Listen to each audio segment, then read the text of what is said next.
So now we're just kind of waiting for them to drop the tornado warning.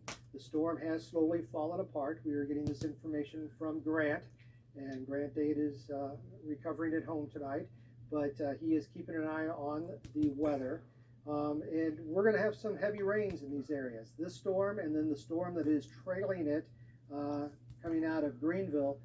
This area around Puxico, a little bit north of Bloomfield, you're going to see perhaps a couple of inches of rain in the next couple of hours.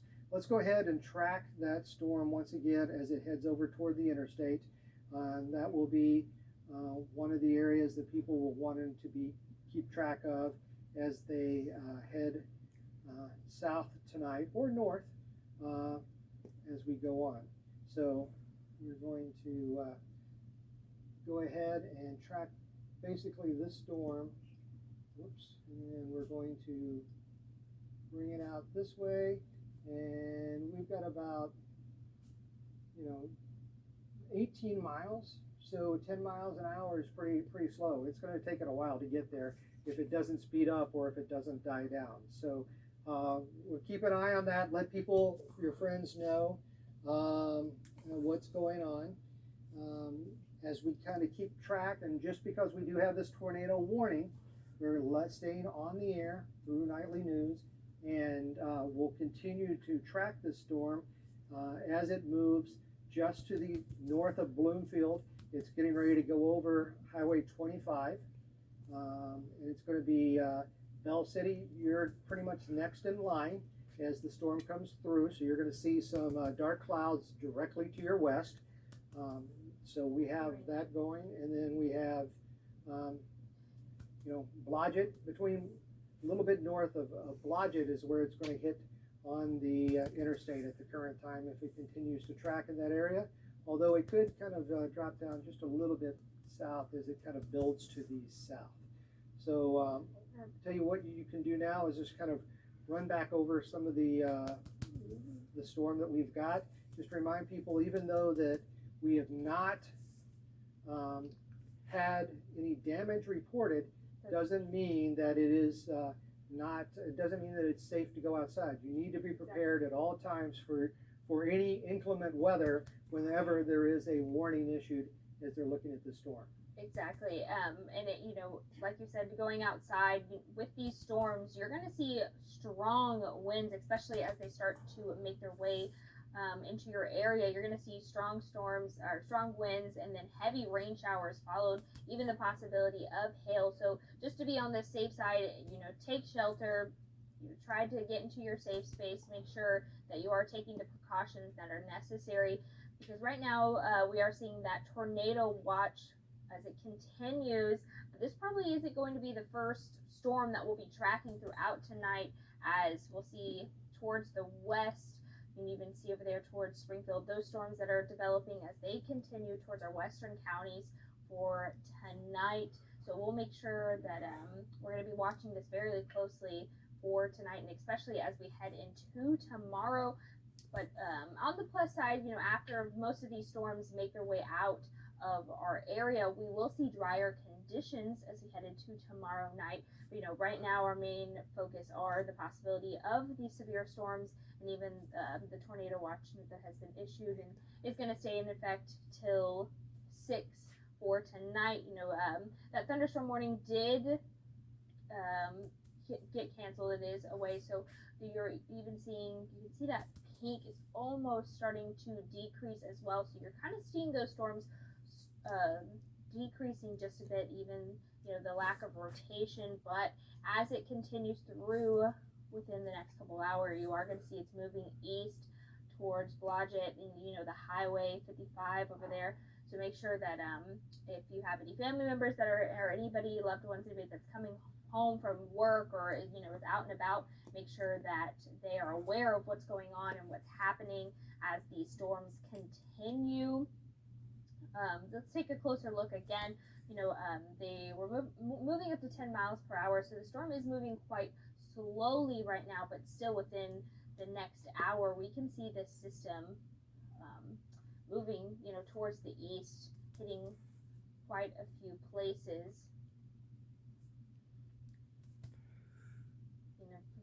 next 30, just a little bit over 30 minutes, hitting through Blodgett, and then 40 minutes, 23 miles heading towards the east. You can see a couple of places that are going to be affected or in that 604. So you got a couple of minutes, about 14 minutes, even Blodgett 615 as the storm continues. So we've got this warning in effect for another 9 minutes, and it looks like the storm has weakened significantly. So we don't necessarily expect them to continue the warning, but we do expect the thunderstorm to continue with heavy rains, heavy wind. There has been hail reported with this storm, anywhere from the possibility exists of ping pong sized hail, but we do have reports of quarter sized hail that has fallen with this storm as it has moved through the area.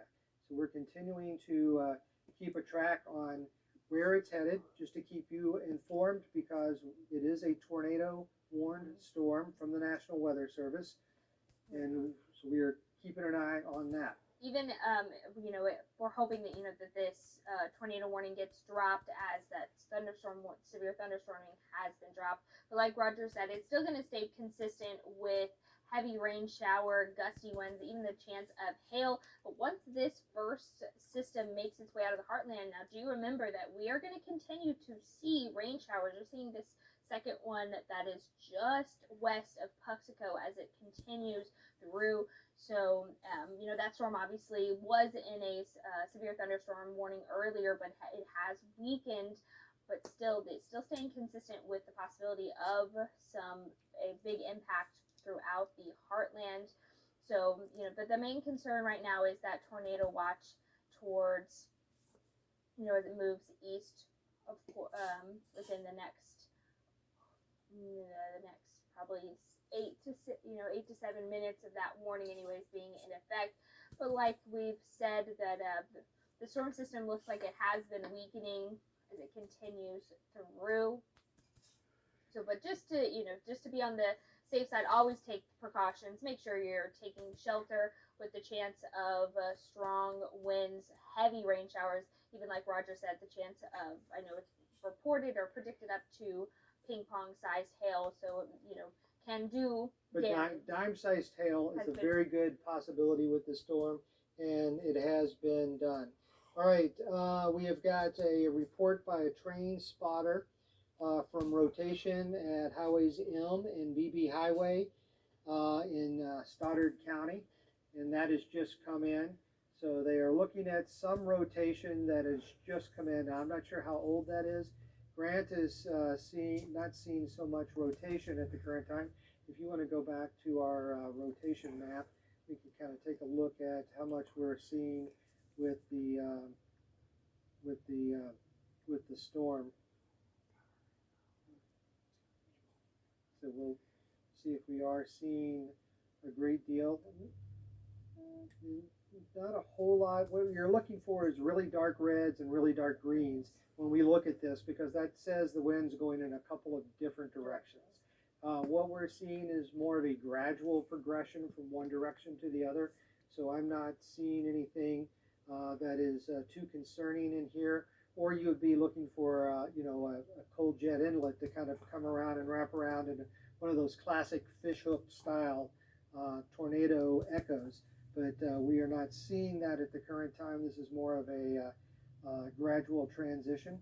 And we can go back over to what we're seeing in the reflectivity, and that shows us where the storm is currently, where the heavy rain is falling.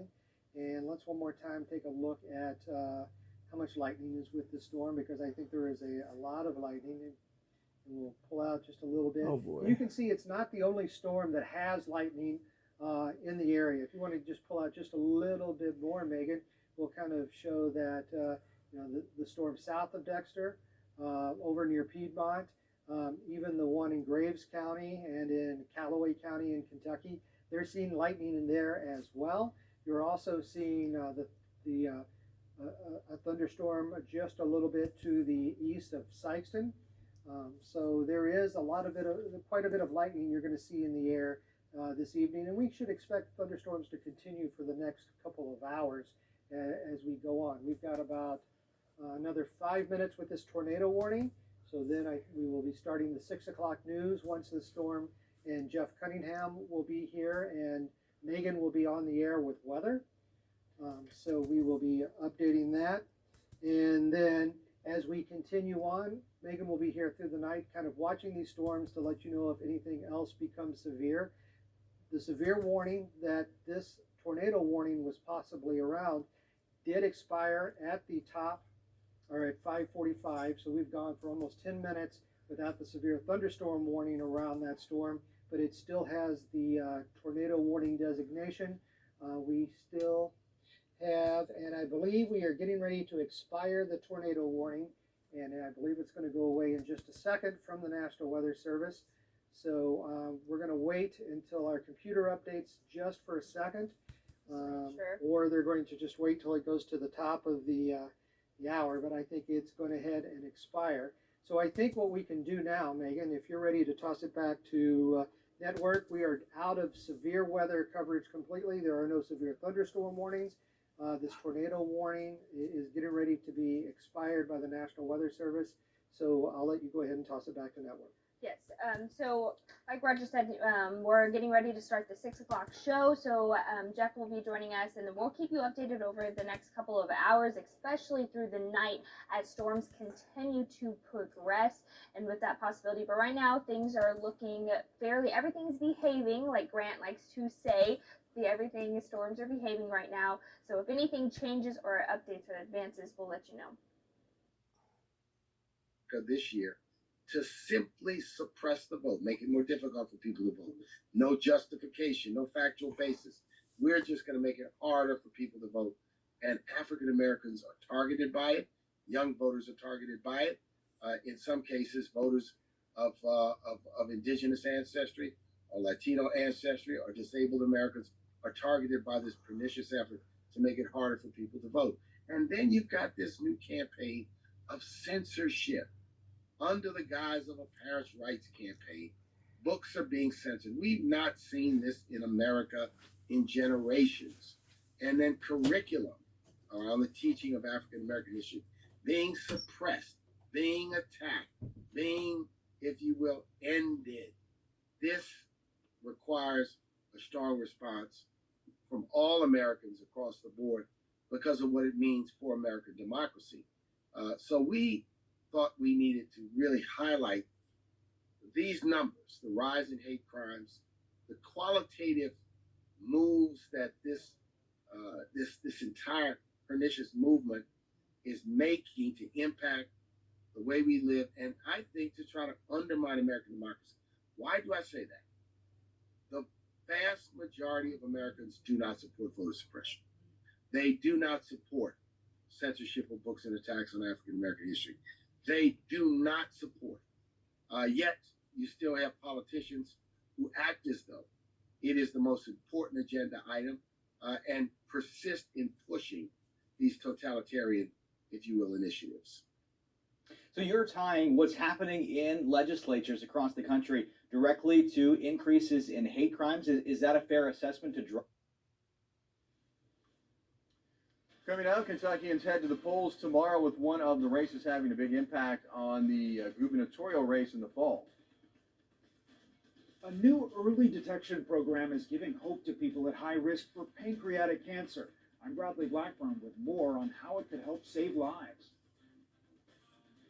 Stopping the shopping of judges to get a favorable ruling in federal court. I'll have more on one senator's effort to ban plaintiffs from having the option.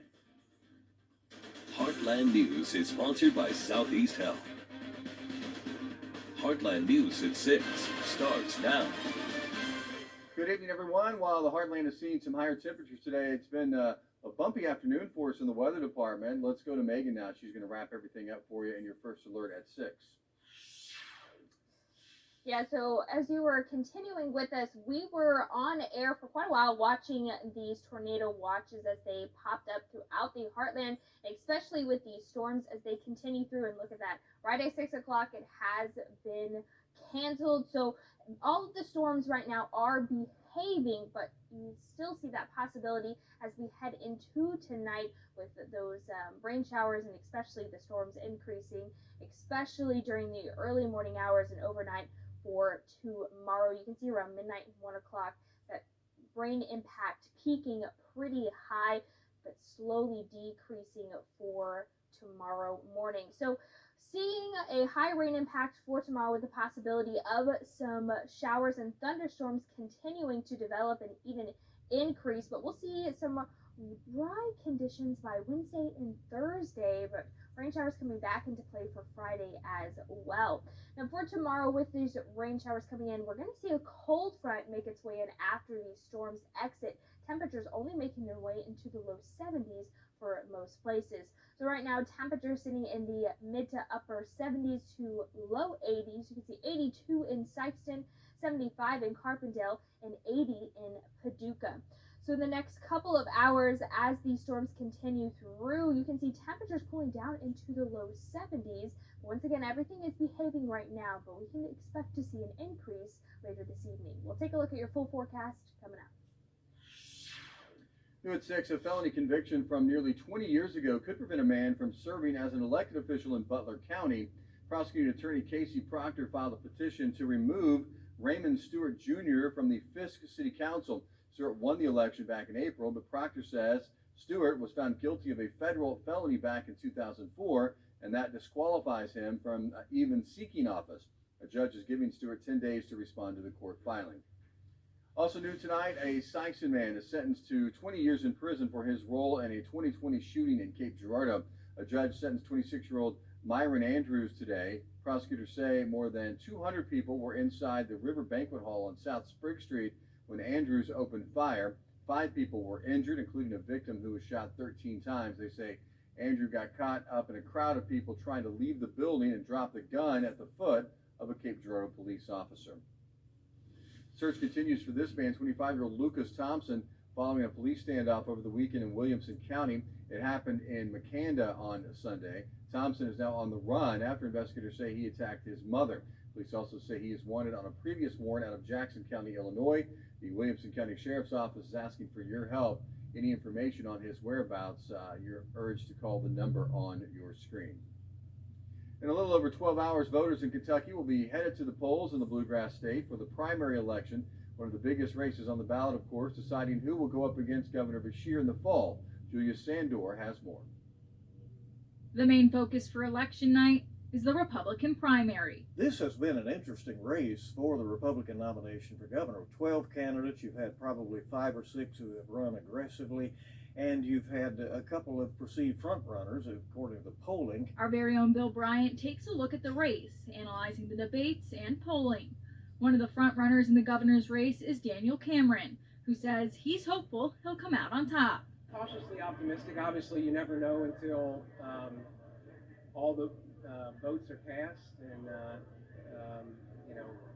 we feel confident though in our opportunity to win this thing and ultimately face Mr. Beshear in the fall. That's one thing that many of the Republican candidates have in common. They believe Andy Beshear will be their Democratic competitor. For putting the effort in that you need to have if you're going to beat Andy Beshear this fall. So we're proud to embrace that we are the grassroots, people's first, old-fashioned, driving my big red truck to the people and spreading a positive message across our Commonwealth. Ryan Quarles is another candidate doing well in the polls, along with Kelly Craft, who brought out Senator Ted Cruz to her rally on Saturday night.